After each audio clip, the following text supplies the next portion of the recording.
Hello नमस्कार दोस्तों, स्वागत है आप लोगों का आज की नेक्स्ट क्लास में। तो दोस्तों आज हम डिस्कस करने जा रहे हैं HPTGT नॉन मेडिकल के जितने भी क्वेश्चंस जो हैं वो 2015 से लेकर 2025 के बीच में इंग्लिश सब्जेक्ट के रिगार्डिंग जितने भी क्वेश्चंस पूछे गए हैं तो वो क्वेश्चन हम आज की क्लास में डिस्कस करेंगे। तो चलिए करते हैं अपना पहला क्वेश्चन स्टार्ट। ये जितने भी क्वेश्चंस यहाँ पे रहेंगे सारे के सारे क्वेश्चन जो है वो TGT नॉन मेडिकल के रिगार्डिंग रहेंगे, है ना। लेकिन ऐसा नहीं है कि उनके रिगार्डिंग मींस कि उनके प्रीवियस ईयर्स क्वेश्चन है जो कि TGT नॉन मेडिकल के पेपर में पूछे गए थे। आप चाहे JBT की तैयारी कर रहे हो, JBT कमीशन की कर रहे हो, TGT आर्ट्स की कर रहे हो, TGT नॉन मेडिकल की कर रहे हो, TGT मेडिकल की कर रहे हो, सबके लिए ये वाली क्लास जो है वो इंपॉर्टेंट रहने वाली है, ठीक है। इसके अलावा अगर आप किसी और एग्जाम की भी तैयारी कर रहे हो, चाहे पटवारी है, पुलिस है, फॉरेस्ट गार्ड है, जिस भी एग्जाम में मतलब जहां पर भी आपकी जो इंग्लिश लैंग्वेज है वो पूछी जाती है तो वहां पर सभी पेपर्स के लिए ये चीजें इंपॉर्टेंट रहने वाली है। ऐसा नहीं है कि सिर्फ नॉन मेडिकल के लिए इंपॉर्टेंट है, ठीक है। तो चलिए अपना पहला क्वेश्चन आज की क्लास में स्टार्ट करते हैं। तो पहला क्वेश्चन आपसे पूछा है एंटोनिम ऑफ सकम। सकम वर्ड आपके पास है, इसका एंटोनिम, एंटोनिम का मतलब आपको पता है उल्टा यानी कि अपोजिट आपसे यहाँ पे पूछा गया है। HPTGT कमीशन 2020 में जो है वो आज से पहले जो है वो आपको देखने को मिला था, ठीक है। लास्ट टाइम पे 2020 में जो है ये कमीशन हुए थे, ठीक है। तो यहाँ पे आपके पास ऑप्शन है कर्ब होगा, रेसिस्ट होगा, इंजर होगा या शूट होगा। तो सबसे पहले तो आपको जो है इसका मीनिंग पता होना चाहिए। अगर आपको इसका मीनिंग पता होगा तभी आप इन चीजों का आंसर कर पाओगे। तो सकम का मतलब क्या होता है? सकम का मतलब होता है दम घुटना, या फिर आप और क्या बोल सकते हो, इसको संघर्ष करना भी बोल सकते हो। जब हम किसी चीज का जो है वो संघर्ष करते हैं, डटकर खड़े होते हैं किसी चीज के लिए, ठीक है, संघर्ष करना। तो ये किसका मीनिंग है आपके पास? सकम का है। या आप ये भी बोल सकते हो संघर्ष करना या फिर हार मान जाना, हार मान जाना या हार मान लेना, ये सकम के मीनिंग है सारे। सबसे पहली ऑप्शन है आपके पास यहाँ पर कर्व, और कर्व का मतलब क्या होता है? कर्व का मतलब होता है किसी चीज को रोकना। सेकेंड ऑप्शन है आपके पास यहाँ पर रेसिस्ट, और रेसिस्ट का मतलब होता है किसी चीज को रोकना यानी कि विरोध करना आप बोल सकते हो, ठीक है। किसी चीज का विरोध किया जाए तो उसको क्या कहा जाता है? रेसिस्ट कहा जाता है। थर्ड ऑप्शन है आपके पास इंजर, और इंजर का मतलब आपको पता है कि बोलते हैं ना वो इंजर है यानी कि जो चोट पहुंचना, किसी को चोट लगी है ना। या उसके अलावा शूट है, शूट का मतलब क्या होता है? गोली मारना, ठीक है। तो यहाँ पे सकम का मतलब पूछा है कि इसका उल्टा क्या होगा। तो ये बंदा जो है वो संघर्ष कर रहा है यानी कि दम घुट रहा है, खुद हार मान रहा है, लेकिन ऐसा पर्सन जो हार नहीं मानता है यानी कि किसी चीज का विरोध करता है उसे हम क्या कहेंगे? रेसिस्ट कहेंगे। इसका उल्टा यहाँ पर पूछा गया था। तो आप यहाँ पर देख पा रहे हो हमारी जो ऑप्शन नंबर बी है वो यहाँ पर करेक्ट आंसर हो जाएगा। सकम का मतलब यहाँ पर बोला गया है means to yield, its antonym is resist, which means to oppose और फाइट अगेंस्ट। जो किसी चीज के विरोध में, अपोज में जो है वो बोलता है उसको हम क्या कहेंगे? यहाँ पे रेसिस्ट कहेंगे। और सकम का मीनिंग मैंने आपको बता दिया, इल्ड यानी कि किसी चीज का क्या करना, हमने क्या कहा था? संघर्ष करना या फिर हार मान लेना, उसको सकम कहा जाता है। अब चलेंगे हम अपने नेक्स्ट क्वेश्चन की तरफ। नेक्स्ट क्वेश्चन में क्या कहा गया है? Hearing of his mother's illness, उसकी मदर की बीमारी के बारे में सुनकर ही at once started dash Kanpur. तो ऑप्शन है मतलब वो जो है वो कानपुर से निकल गया यानी कि कानपुर से वो चल पड़ा, ऐसा यहाँ पे बोला जा रहा है कि उनके बारे में सुनकर, उनकी बीमारी के बारे में सुनकर वो एकदम से जो है वो वहां से जो है वो कानपुर से चल पड़ा या निकल गया, ठीक है।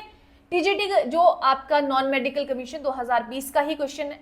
तो यहाँ पर टू ऑप्शन होगी, प्रेपोजिशन का क्वेश्चन है यहाँ पे, तो टुवर्ड्स ऑप्शन होगी या फॉर ऑप्शन होगी या अप टू ऑप्शन होगी। तो hearing of his mother's illness, mother की इलनेस के बारे में सुनकर, he is at once started to Kanpur.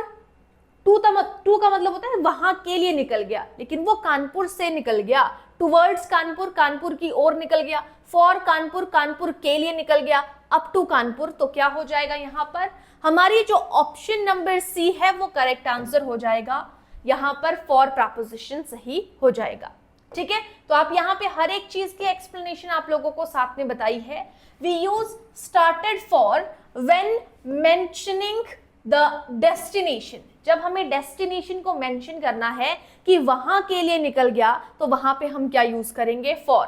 Started for Kanpur यहां पर सही हो जाएगा। अब चलेंगे नेक्स्ट क्वेश्चन, क्वेश्चन नंबर 3 की तरफ। अब आपसे क्या पूछा है यहाँ पे, इडियम और फ्रेज से रिलेटेड पूछा है।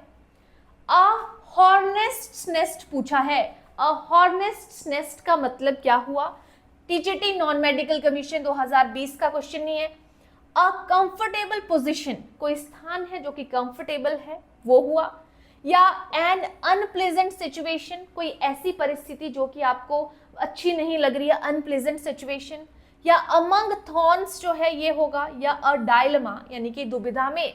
तो यहाँ पे अ हॉर्नेस्ट नेस्ट पोजीशन पूछी है, ऐसी पोजीशन नेस्ट पूछा है जो कि आपको सही ना लगे, उस चीज के बारे में बात करेंगे, यानी कि अनप्लेजेंट सिचुएशन, ऐसी सिचुएशन जो कि आपको अनप्लेजेंट लग रही है। तो a hornet's nest refers to a troublesome और डेंजरस सिचुएशन, कोई ऐसी सिचुएशन जो कि क्या है, बहुत ही ज्यादा ट्रबलसम है, चिंता वाली जो सिचुएशन है, या कोई बहुत ही खराब सिचुएशन है, तो उसको हम क्या कहेंगे, हॉर्नेस्ट नेस्ट कहेंगे। ठीक है, तो दोस्तों अगर आप इन सारी चीज़ों को हमारे साथ में कोर्स के अंदर जो है वो पढ़ना चाहते हैं, तो जो भी इंटरेस्टेड स्टूडेंट है कोर्स को परचेज करना चाहते हैं, तो आप लोगों को एक नंबर मैंने स्क्रीन पर प्रोवाइड किया है 7018186561। इस नंबर पर आप कॉल कर सकते हो, व्हाट्सएप कर सकते हो। यहाँ पे आप लोगों को लाइव क्लासेस मिलेंगी, रिकॉर्डेड क्लासेस प्रोवाइड कराई जाएंगी, साथ में आप लोगों को मॉक टेस्ट मिलेंगे, और जो भी क्लासेस आप लोगों की 4 to 5 आवर्स आप हमारी जो क्लासेस रहती हैं उसमें आप लोगों को हर क्लास के बाद उसकी PDF या फिर स्क्रीनशॉट्स जो है वो प्रोवाइड कराए जाते हैं। तो चलिए चलते हैं अपने नेक्स्ट क्वेश्चन की तरफ। नेक्स्ट क्वेश्चन में क्या कहा गया है, वन वर्ड सब्स्टिट्यूशन पूछा है आपसे, अनेक शब्दों के लिए एक शब्द। किसके लिए, अ पायनियर ऑफ रिफॉर्म मूवमेंट, कोई भी रिफॉर्म है, कोई भी मूवमेंट है, उसके लिए जो अग्रदूत होता है, ऐसे पर्सन को क्या कहा जाता है, रेनिगेट बोला जाता है, अपोस्टल बोला जाता है, अपोथीसिस बोला जाता है, या एपोथिकेरी कहा जाता है, क्या कहा जाता है, पायनियर ऑफ अ रिफॉर्म और मूवमेंट। रिफॉर्म मूवमेंट, कुछ किसी क्रांति के लिए जो अग्रदूत होता है उसको एपोस्टल बोला जाता है, यानी कि ऑप्शन नंबर बी हमारा यहाँ पर करेक्ट आंसर हो जाएगा। ठीक है, Pioneer of a reform movement को क्या कहा जाता है, अपोस्टल कहा जाता है। Apostle is a dedicated advocate, कोई एडवोकेट है, अग्रदूत है, जो जिसके बारे में वो काम कर रहा है, जैसे एक वकील का काम होता है। और पायनियर ऑफ अ कॉज और रिफॉर्म, उसको क्या कहा जाता है, अपोस्टल कहा जाता है। अब चलेंगे हम अपने नेक्स्ट क्वेश्चन की तरफ। क्वेश्चन नंबर 5 जो है इन पेपर में पूछा गया है, his comments for almost irrelevant, उसके जो कमेंट्स हैं वो बिल्कुल ही इररेलेवेंट है, बिना काम के हैं। Dash the topic of the event, evening, जो कि इवनिंग का टॉपिक है उसके बारे में पूछा जा रहा है। ठीक है, क्वेश्चन पूछा जा रहा है कि his comments for almost irrelevant dash the topic of the evening, जो इवनिंग का टॉपिक है उसके लिए उसके सारे जो भी चीजें हैं, जो भी उसके जवाब उसके कमेंट हैं, कि वो इररेलेवेंट है सारे, पूछा जा रहा है। तो यहाँ पे फॉर होगा, टू होगा, ऑन होगा, अबाउट होगा। तो इररेलेवेंट के साथ में क्या लगता है आपका, option number B correct answer हो जाएगा। इररेलेवेंट के साथ में टू प्रपोजिशन कैरी होता है। ठीक है, तो irrelevant is generally followed by the preposition to. याद रखना, जहां पर भी आपको रेलिवेंट इररेलेवेंट बोला है वहां पर टू प्रपोजिशन होगा। स्टैंडर्ड यूजेस यहाँ पे आता है, इसका मतलब है इररेलेवेंट टू द टॉपिक। इस तरीके से आप जो है यहाँ पर प्रपोजिशन टू का यूज करोगे। अब चलते हैं नेक्स्ट क्वेश्चन की तरफ। अब क्या पूछा है, नेक्स्ट क्वेश्चन में पूछा है antonym of the word diligent. आपके पास एक डिलीजेंट वर्ड है, डिलीजेंट वर्ड का एंटोनिम आपसे पूछा है कि इसका उल्टा क्या होता है, तो सबसे पहले तो डिलीजेंट का पता होना चाहिए आपको कि डिलीजेंट का मतलब क्या होता है। तो डिलीजेंट को कहा जाता है मेहनती, ठीक है। और एक ऑप्शन है यहाँ पर केयरफुल। केयरफुल का मतलब क्या होता है, सावधान होता है किसी चीज से। लेजी का मतलब क्या हुआ, कोई पर्सन है ना, तो वो क्या है, आलसी। थर्ड ऑप्शन है आपके पास इंटेलिजेंस। इंटेलिजेंट का मतलब क्या हुआ कि कोई कितना बुद्धिमान है। हार्मलेस यानी कि कोई आपको जो है कोई भी समस्या नहीं है, यानी कि हानि रहित आप इसको बोल सकते हो। तो यहाँ पे क्या पूछा है, हानि रहित हुआ इसका मीनिंग। डिलीजेंट है तो डिलीजेंट का उल्टा पूछा है, मेहनती का उल्टा क्या हो जाएगा यहाँ पे, लेजी हो जाएगा। ऑप्शन नंबर बी यहाँ पर करेक्ट आंसर हो जाएगा। तो यहाँ पर जो करेक्ट आंसर हो जाएगा वो हो जाएगा हमारा option number B correct answer हो जाएगा। चलिए, तो यहाँ पे आप देख पा रहे हो डिलीजेंट का मीनिंग भी बताया हुआ है। डिलीजेंट का मीनिंग क्या होता है, हार्ड वर्किंग को बोला जाता है, यानी कि जो मेहनती है उसको बोला जाता है डिलीजेंट।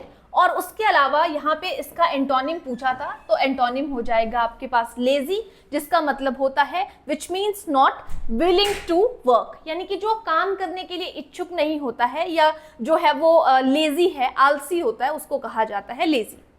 अब चलेंगे नेक्स्ट क्वेश्चन की तरफ। नेक्स्ट क्वेश्चन है आपके पास क्वेश्चन नंबर 7।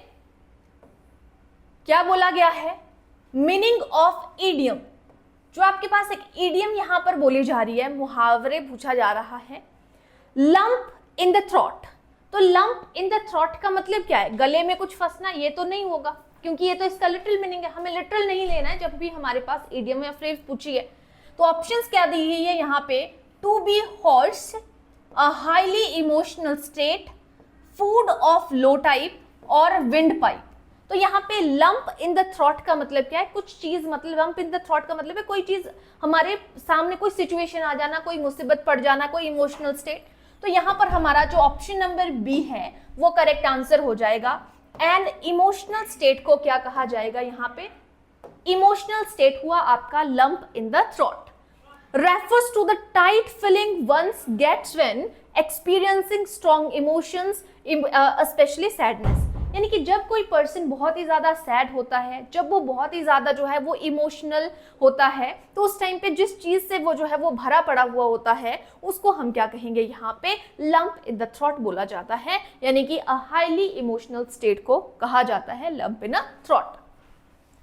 नेक्स्ट क्वेश्चन है यहाँ पे, ही डिलाइट्स डैश टीजिंग मी। तो ही डिलाइट्स डैश टीजिंग मी HPTGT नॉन मेडिकल कमीशन 2018 में पूछा गया था क्वेश्चन। तो यहाँ पे ऑन होगा, इन होगा, टू होगा या एट होगा, कौन सी प्रपोजिशन होगी। ही डिलाइट्स डैश टीजिंग मी, तो डिलाइट्स ऑन होगा, डिलाइट्स इन होगा, डिलाइट्स टू होगा या डिलाइट्स एट होगा। तो जब भी आपके पास डिलाइट वर्ड आता है ये अपने साथ में इन प्रपोजिशन को कैरी करता है। डिलाइट इन का मतलब क्या है, ये यहाँ पे करेक्ट है क्योंकि इसका मतलब क्या है, ये प्रपोजिशनल फ्रेज है delights in. So the sentence यहाँ पे जो आपका दिया जा रहा है, इसको थोड़ा सा मैं यहाँ पे ये करूंगी, ठीक है। तो डिलाइट्स इन जो है यहाँ पे करेक्ट दिया है। द सेंटेंस जो हमारे पास यहाँ पे दिया है, ही डिलाइट्स इन टीजिंग मी, जो है यहाँ पे करेक्ट आंसर हो जाएगा। ठीक है जी, क्लियर है यहां तक सारी चीजें। अब चलेंगे नेक्स्ट क्वेश्चन की तरफ। अगर हम यहाँ पे मीनिंग की बात करें तो मीनिंग ये निकल के आ सकता है यहाँ पे कि टीजिंग होता है किसी को चिढ़ाना, तो वह जिसे मुझे चिढ़ाने में बहुत ही मजा आता है। डिलाइट का मतलब क्या है, यहाँ पर मजा आना। ठीक है, तो डिलाइट के साथ में जो है वो यहाँ पे इन प्रपोजिशन फॉलो होती है। ये चीज आपने ध्यान देना कि जब भी जो है चिढ़ाने में मजा आने के बारे में यहाँ पे बात हो रही है। ठीक है, तो डिलाइट का मतलब क्या हुआ आपके पास यहाँ पे मजा। ठीक है, अब चलेंगे नेक्स्ट क्वेश्चन की तरफ। नेक्स्ट क्वेश्चन में क्या कहा गया है, अगेन आपसे जो है यहाँ पर एंटोनिम पूछा है, और एंटोनिम का मतलब क्या होता है, जो अपोजिट है। टीजीटी नॉन मेडिकल कमीशन 2018 में क्वेश्चन पूछा है, तो एंटोनिम है विम्सिकल का। विम्सिकल का मीनिंग पता होना चाहिए अब आपको, विकी विम्सिकल क्या होता है, ये बहुत ही विम्सिकल सा पर्सन है ना। तो विम्सिकल का मतलब क्या होता है, सनकी को कहा जाता है विम्सिकल। तो यहाँ पे सबसे पहली ऑप्शन है आपके पास फ्रैकिश, और फ्रैकिश का मतलब भी क्या होता है, फ्रैकिश का मतलब भी होता है हमारे पास सनकी को ही कहा जाता है फ्रैकिश। अगर सिनोनिम पूछा होता तो विम्सिकल का तो फ्रैकिश हो सकता था, लेकिन हमसे तो एंटोनिम पूछा है। दूसरा है आपके पास स्टेड। स्टेड का मतलब क्या होता है, स्टेड का मतलब होता है हमारा स्थिर, कि वो स्थिर है, इधर उधर नहीं चल रहा है, मूवमेंट नहीं है, कुछ नहीं, ठीक है। लाफ्टर का मतलब क्या होता है, आपको पता है, लाफ से बना लाफ्टर, यानी कि हमारे पास हंसी आ गया, ठीक है। लास्ट ऑप्शन है आपके पास नॉर्मल, और नॉर्मल का मतलब क्या होता है, सामान्य होता है ना। तो जो सनकी है, सनकी का उल्टा क्या हो जाएगा, जो हंसी मजाक करता है उसको हम बोल सकते हैं ना यहाँ पे, तो लाफ्टर सनकी से क्या बन जाएगा, यहाँ पर करेक्ट आंसर हो जाएगा नॉर्मल। लाफ्टर वाला क्या हो गया, वो तो हंसी मजाक से रिलेटेड हो गया। एक होता है सनकी, जो किसी भी सिचुएशन में हर तरीके से, हर कुछ तरीके से बिहेव करता है। एक वो साधारण पर्सन की परिस्थिति के अकॉर्डिंग बिहेव करना। तो हमारा जो ऑप्शन नंबर डी है वो यहाँ पर करेक्ट आंसर हो जाएगा। क्या हो जाएगा, विम्सिकल। विम्सिकल का मतलब होता है फैंसीफुल और अनप्रिडिक्टेबल। जो अनप्रिडिक्टेबल है, इसका मतलब यहाँ पे जो the word normal stands in contrast as it means usual और स्टैंडर्ड। जो नॉर्मल है उसका मतलब होता है जो स्टैंडर्ड है, यूजुअल है, ठीक है। तो विम्सिकल का क्या निकल के आया हमारे पास यहाँ पे मीनिंग, सनकी, और उसका अपोजिट हो जाएगा नॉर्मल, यानी कि सामान्य। अब चलेंगे नेक्स्ट क्वेश्चन की तरफ। नेक्स्ट क्वेश्चन है मीनिंग ऑफ ईडियम। ईडियम का मीनिंग बताना है to rip up old sores. To rip up old sores का मतलब क्या है, टू डिस्ट्रॉय समथिंग, किसी चीज को डिस्ट्रॉय करना। टू एक्ट क्रूअली, कि क्रूअली क्रोधपूर्ण जो है वो एक्ट करना। टू रीओपन क्वेल, यानी कि जो दबी हुई लड़ाइयां होती हैं, झगड़े होते हैं, जो दबी हुई प्रॉब्लम्स होती है, उनको दोबारा जो है वो, उन झगड़ों को दोबारा जो है मतलब पैदा करना बोल सकते हो आप, कि उनको दोबारा जो है आप क्रिएट कर रहे हो, ठीक है। To inflict pain on something, कि किसी चीज पे जो है वो पेन को इन्फ्लिक्ट करना।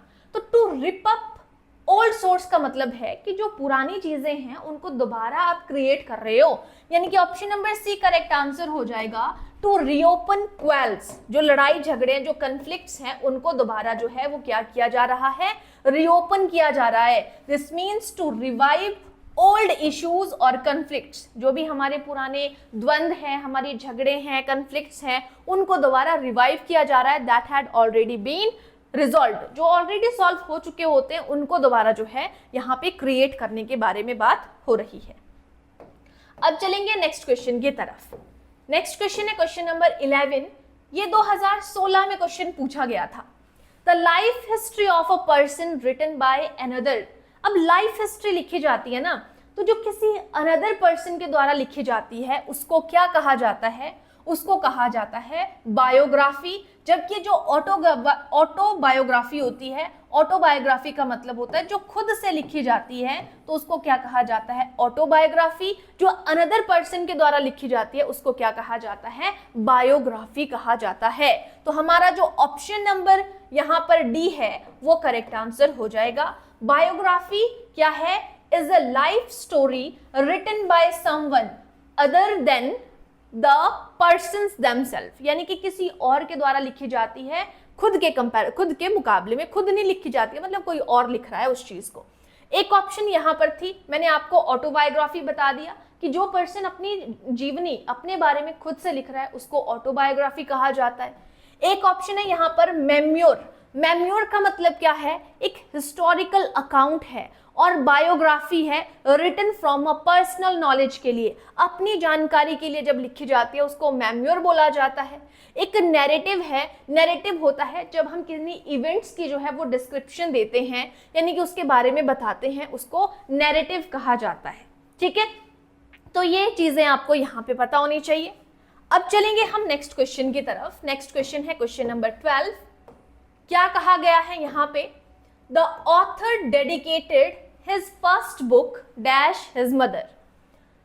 जो ऑथर है उसने डेडिकेट की अपनी पुस्तक अपनी मदर को। HPTGT नॉन मेडिकल कमीशन 2016 में पूछा गया क्वेश्चन है। तो यहाँ पे फॉर होगा या 1/3 होगा या अपॉन होगा या टू होगा। जब हम किसी को डेडिकेट करते हैं तो वहां पे फॉर लगना चाहिए या टू लगना चाहिए या अप टू लगना चाहिए, क्या लगना चाहिए? तो हमारा करेक्ट आंसर क्या हो जाएगा यहाँ पर? Option number D correct answer हो जाएगा। ठीक है, क्या बोला गया था यहाँ पे? डेडिकेटेड टू, डेडिकेटेड के अकॉर्डिंग लग रही है ये प्रपोजिशन यहाँ पे। The author dedicated his first book to his mother, option number D correct answer यहाँ पर हो जाएगा। डेडिकेटेड के अकॉर्डिंग यहाँ पर टू प्रपोजिशन जो है वो फिट हो रही है। अब चलेंगे अगेन हम नेक्स्ट क्वेश्चन के तरफ। क्वेश्चन नंबर 13 है, he dash not read the whole book last night. वो लास्ट नाइट जो है उसने बुक को नहीं पढ़ा, ये बोला है। कैसे? मे का मतलब है, मे पॉसिबिलिटी को बताता है, ज्यादा संभावना है कि उसने पढ़ी होगी। शैल बताता है कि वो भी फ्यूचर को एक्सप्रेस करने के लिए यूज होता है। कुड का मतलब होता है सकता है, कि वह लास्ट नाइट जो है वो पुस्तक नहीं पढ़ सकता, मतलब वो नहीं पढ़ पाया होगा, ऐसा बोला जा रहा है। He did not read the whole book last night. ठीक है, और ऑट का मतलब भी क्या होता है? ये किस चीज को बताता है? पॉसिबिलिटी की सेंस में यूज होता है, या फिर स्ट्रॉन्ग जो है ड्यूटी और ऑब्लिगेशन होते हैं उस चीज के लिए यूज होता है ना। तो यहाँ पे क्या हो जाएगा? यहाँ पर होगा ऑप्शन नंबर सी, कुड यहाँ पर ही होगा। He could not read the whole book last night. Last night जो है वो नहीं पढ़ सका होगा, उसके बारे में बात हो रही है कि उसने नहीं पढ़ी होगी अभी तक। ठीक है, तो यहाँ पे किस चीज को बता रहा है? पास्ट के एक्शन को बताया जा रहा है लास्ट नाइट पे। तो लास्ट नाइट के पास्ट एक्शन को बताने के लिए हम किसका यूज कर रहे हैं? Could. The past tense structure requires could not.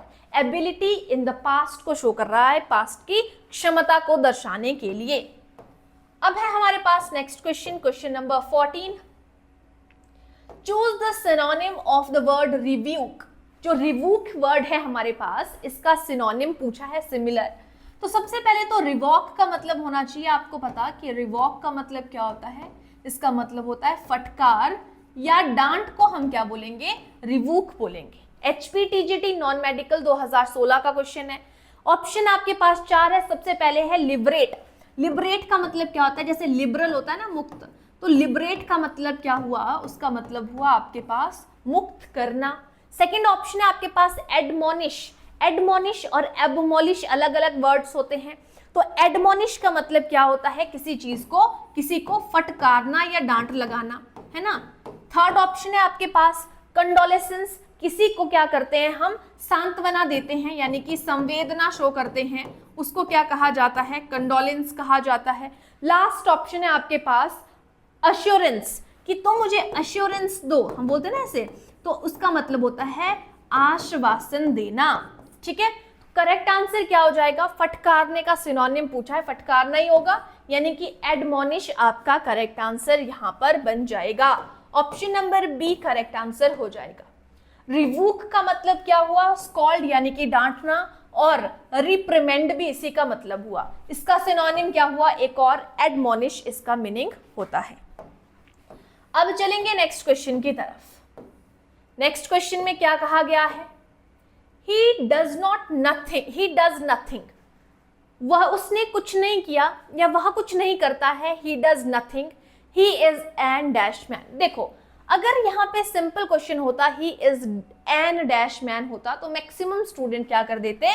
Option number A कर देते, आइडियल कर देते। ठीक है, ये भी 2016 के कमीशन में पूछा गया है। यहां पर कौन सा आंसर करेक्ट होगा? वो होगा हमारा ऑप्शन नंबर बी, आइडल होगा। एक आइडियल है, एक आइडल है। आइडल होगा क्योंकि वह कुछ ना करने वाले को क्या कहा जाता है? आइडल कहा जाता है। ये जो आइडियल होता है ना, ये सही जो हमारे लिए प्रेरणा स्रोत होता है उसको कहते हैं आइडियल। तो यहाँ पे इसके मीनिंग में आपको बताती हूँ। Option number B correct answer है यहाँ पे। ठीक है, तो यहाँ पे क्या बोला है? ये जो आइडल है, इस आइडल का मतलब होता है जो एक्टिव नहीं होता है या जो कुछ नहीं करता है, उसको बोला जाता है आइडल। आइडियल का मतलब होता है जैसे ये आइडियल पार्टनर है, आइडियल फ्रेंड है, यानी कि परफेक्ट को बोला जाता है आइडियल। एक होता है आइडल। आइडल का मतलब होता है जो किसी वर्कशॉप का पार्ट होता है, हिस्सा होता है, उसकी जो चीज होती है। ऑब्जेक्ट ऑफ वर्कशिप को, जो वर्शिप है, पूजा, सॉरी वर्कशॉप नहीं बोलेंगे, वर्शिप, पूजा करने की जो मूर्ति होती है ना, उस मूर्ति को कहा जाता है आइडल। उसके बाद आइडियल है, इसका मतलब होता है जो पीसफुल सीन होता है, शांतिपूर्ण सीन होता है, उसको भी आइडियल बोला जाता है। स्पेलिंग्स में डिफरेंट है और कुछ नहीं है। ठीक है, स्पेलिंग डिफरेंट है, मीनिंग भी डिफरेंट है, बस प्रोनाउंसिएशन सेम है सभी की। ठीक है, यहाँ option number B correct answer होना था। अब चलते हैं नेक्स्ट क्वेश्चन की तरफ। नेक्स्ट क्वेश्चन में क्या बोला है, he belongs to a well dash family. तो बेल टू होगा, बेल ऑफ होगा, बेल ऑफ डबल ऑफ हो गया, यहाँ पे सिंगल ऑफ करिएगा, या बेल एट होगा। He belongs to a well dash family. तो यहाँ पे करेक्ट आंसर क्या हो जाएगा हमारा, ऑप्शन नंबर सी, यानी कि बेल ऑफ यहाँ पर करेक्ट आंसर हो जाएगा। Option number C correct answer होगा, क्योंकि बेल ऑफ फैमिली का मतलब क्या होता है, जो एक क्या होती है, प्रॉस्पेरस फैमिली होती है, प्रॉस्पेरस होती है, जहां पे option number C correct answer है। बेल ऑफ विच मीन्स जो वेल्दी है, धनी, धन संपत्ति जिसके पास बहुत है, प्रॉपर मतलब अच्छी है, जो प्रॉस्पेरस होता है उसको हम बोलते हैं बेल ऑफ। तो फुल फ्रेज यहाँ पे क्या हुई, should be he belongs to a well off family, यानी कि एक वेल्दी फैमिली से, जिसके पास सब कुछ है, सुख संपत्ति सब कुछ है, वैसी फैमिली से बिलोंग करता है। ठीक है, अब चलेंगे हम, नेक्स्ट है हमारा क्वेश्चन नंबर 17। क्या बोला गया है यहाँ पे, सिनोनिम पूछा है आपसे, अगेन सिमिलर मीनिंग, किस चीज का, विद स्टैंड का पूछा है। तो विद स्टैंड का मतलब क्या होता है, सबसे पहले तो वो पता होना चाहिए। तो विद स्टैंड का मतलब होता है कि वो विद स्टैंड ले रहा है, यानी कि सहन करना। तो विद स्टैंड, एक तो स्टैंड खड़ा होना, लेकिन यहाँ पे विद स्टैंड बोला है, तो यानी कि सहन करना, इसका मीनिंग है। HPTGT नॉन मेडिकल कमीशन 2014 में क्वेश्चन पूछा हुआ है, ये 14 के क्वेश्चन भी इंक्लूडेड है इसमें। तो यहाँ पे सबसे पहली ऑप्शन है आपके पास कोऑपरेट। कोऑपरेट का मतलब क्या होता है, जब हम किसी का सहयोग करते हैं, तो कोऑपरेट को बोलेंगे हम यहाँ पर सहयोग करना। सिनोनिम पूछा है तो सहन करना, सहयोग करना तो नहीं होगा। फिर है यहाँ पे असिस्टेंस। असिस्टेंस का मतलब क्या होता है, जब हम किसी का क्या करते हैं, सहायता करते हैं, तो उसको बोलेंगे हम सहायता करने को कहेंगे असिस्टेंस। प्रेज होती है प्रशंसा करना, ठीक है। और एंड्योर का मतलब क्या होता है, किसी को सहन करना। तो यहाँ पे सिनोनिम पूछा है, तो यहाँ पे आपका विद स्टैंड का सिनोनिम क्या हो जाएगा, एंड्योर हो जाएगा। Option number D correct answer यहाँ पर बन जाएगा। ये इससे क्लोज जो है वो रिलेट करता है। तो विद स्टैंड का मतलब होता है किसी को टॉलरेट करना, सहन करना, रेसिस्ट करना। और इट यहाँ पे आगे बोला गया है, क्लोजेस्ट सिनोनिम क्या हुआ, यहाँ पे एंड्योर होता है। अब चलेंगे नेक्स्ट क्वेश्चन, क्वेश्चन नंबर 18 की तरफ। क्या बोला गया है, all the animals of an area और period of time are collectively called. कि जो भी हमारे जितने भी एनिमल्स हैं, एक पर्टिकुलर एरिया पे, एक पर्टिकुलर पीरियड ऑफ टाइम की बात करें, तो उनको कलेक्टिवली क्या कहा जाता है। तो आपने देखा होगा बहुत सारे एनिमल्स जहां पे हैं उसको क्या कहा जाता है, फौना कहा जाता है। अगर वहीं पर अगर बहुत सारे flower in a particular area पे हैं, तो उसको क्या कहा जाता है, फ्लावर के लिए फ्लोरा वर्ड यूज किया जाता है। और फौना जो है वो किसके लिए यूज किया जाता है, एनिमल्स के लिए यूज किया जाता है। तो हमारा ऑप्शन नंबर ए यानी कि फौना यहाँ पर करेक्ट आंसर हो जाएगा। Fauna refers to the animals of a particular region or period, whereas flora refers to plants. ठीक है जी, फ्लावर और प्लांट्स मिक्स करेंगे। नेक्स्ट है आपके पास चूज द करेक्ट वर्ड। आपको करेक्ट वर्ड को बताना है, स्पेलिंग आपसे पूछिए। रिपीटिशन से रिलेटेड वर्ड है, यहाँ पर कौन सी स्पेलिंग जो है वो बिल्कुल सही है, रिपीटिशन से रिलेटेड। रिपीटेशन तो नहीं होता है, रिपीटिशन होता है ना। तो यहाँ पे देखो रिपीटेशन, रिपीटेशन लिखा हुआ है यहाँ पे, रिपीटिशन, रिपीटेशन इस तरीके से है। तो हमारा जो ऑप्शन नंबर डी है वो यहाँ पर जो है वो करेक्ट आंसर हो जाएगा। रिपीटिशन की स्पेलिंग आप लोगों के सामने है, ठीक है। रिपीटेशन का मतलब होता है जब हम किसी चीज को जो है, किसी एक्शन को दोबारा दोहराते हैं। चलिए आगे चलते हैं। नेक्स्ट क्वेश्चन है आपके पास, choose the sentence with the correct form of article. जो प्रॉपर आपके आर्टिकल्स होते हैं ना, indefinite article, definite article, correct form हमें बतानी है। 2014 के कमीशन में पूछा है, ही इज LLB होगा, ही इज अ LLB होगा, ही इज एन LLB होगा, या ही इज द LLB होगा। तो LLB की जब हम बात कर रहे हैं, ये जो है हमारे वकीलों से रिलेटेड टर्म आती हैं, यानी कि कोर्ट से रिलेटेड आते हैं। तो यहाँ पे LLB में L ए, मैंने क्या कहा था, हिंदी में हम साउंड देखते हैं जब भी हमारे पास जो है हमें एन आर्टिकल अगर यूज करना है, तो हम बोल रहे हैं कि यहाँ पे क्वेश्चन में कि वह क्या है, LLB है। तो वो LLB है। तो LLB को ऐसे नहीं देखना है कि इसमें ल साउंड ले लिया, हिंदी में लिख के देखो इसको, हिंदी में कैसे लिखेंगे L। तो शुरू वाला साउंड क्या है यहाँ पे, ये एक स्वर है, अगर कोई स्वर साउंड है तो यहाँ पर क्या लगाएंगे एन, अगर यहाँ पर कोई भी व्यंजन आता तो उस व्यंजन के लिए हम क्या लगाते, ए लगाते। तो हमारा जो ऑप्शन नंबर सी है वो करेक्ट आंसर हो जाएगा, यहाँ पर ही इज एन LLB जो है करेक्ट आंसर बन जाएगा। ठीक है, स्टार्ट्स विद अ वॉबल, आप इस तरीके से बोल सकते हो, वॉबल साउंड के बारे में बात कर रहे हैं, लेकिन मैंने आप लोगों को कहा है हिंदी में अगर आपको एन लगाना है, अगर आपको जब आप उस अक्षर को लिख रहे हो ना, अगर वो स्वर है तो आप एन लगा दो, अगर हिंदी में जब आप उसको लिख रहे हो अगर वो व्यंजन है तो वहां पे ए लगा दो। आपको ना कोई वॉबल देखने की जरूरत है ना कोई कॉन्सोनेंट, सिर्फ आपने ये देखना है स्वर है कि व्यंजन है। ठीक है, चलिए अब चलेंगे हम, नेक्स्ट है हमारा क्वेश्चन 21। क्या बोला गया है, she is a good dancer, कि वह जो है एक गुड डांसर है। टीजीटी नॉन मेडिकल कमीशन 2014 में क्वेश्चन पूछा है, अंडरलाइन पार्ट का आपको बताना है कि गुड क्या है।